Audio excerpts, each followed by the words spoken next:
नमो नमः। अंतर्राष्ट्रीये बाह्याकाशकेन्द्रे संलग्नान् भारतीयमूलीयां सुनीता विलियम्स् संयोज्य त्रयाणां रक्षणाय गगननौकां प्रेषयितुम् अमेरिकायाः नासा 9 मासान् स्व्यकरोत् पूर्वम्। इदानीं चीनादेशः केवलं 9 दिनेषु एव गगननौकां सम्प्रेष्य बाह्याकाशकेन्द्रे संलग्नान् 3 यात्रिणः सुरक्षितरूपेण समानीय विश्वमेव आश्चर्ययामास। एप्रिल् मासे चीनादेशः तियङ्ग्याङ्ग् बाह्याकाशकेन्द्रेण सेञ्जौ 20 गगननौकया 3 यात्रिणो प्रैषयत्।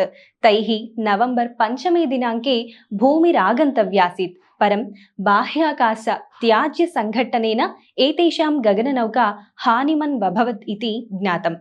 अतः केवलं 9 दिनेषु सेञ्जौ 21 गगननौकां सम्प्रेष्य तत्रस्थान् यात्रिणो समानयत्।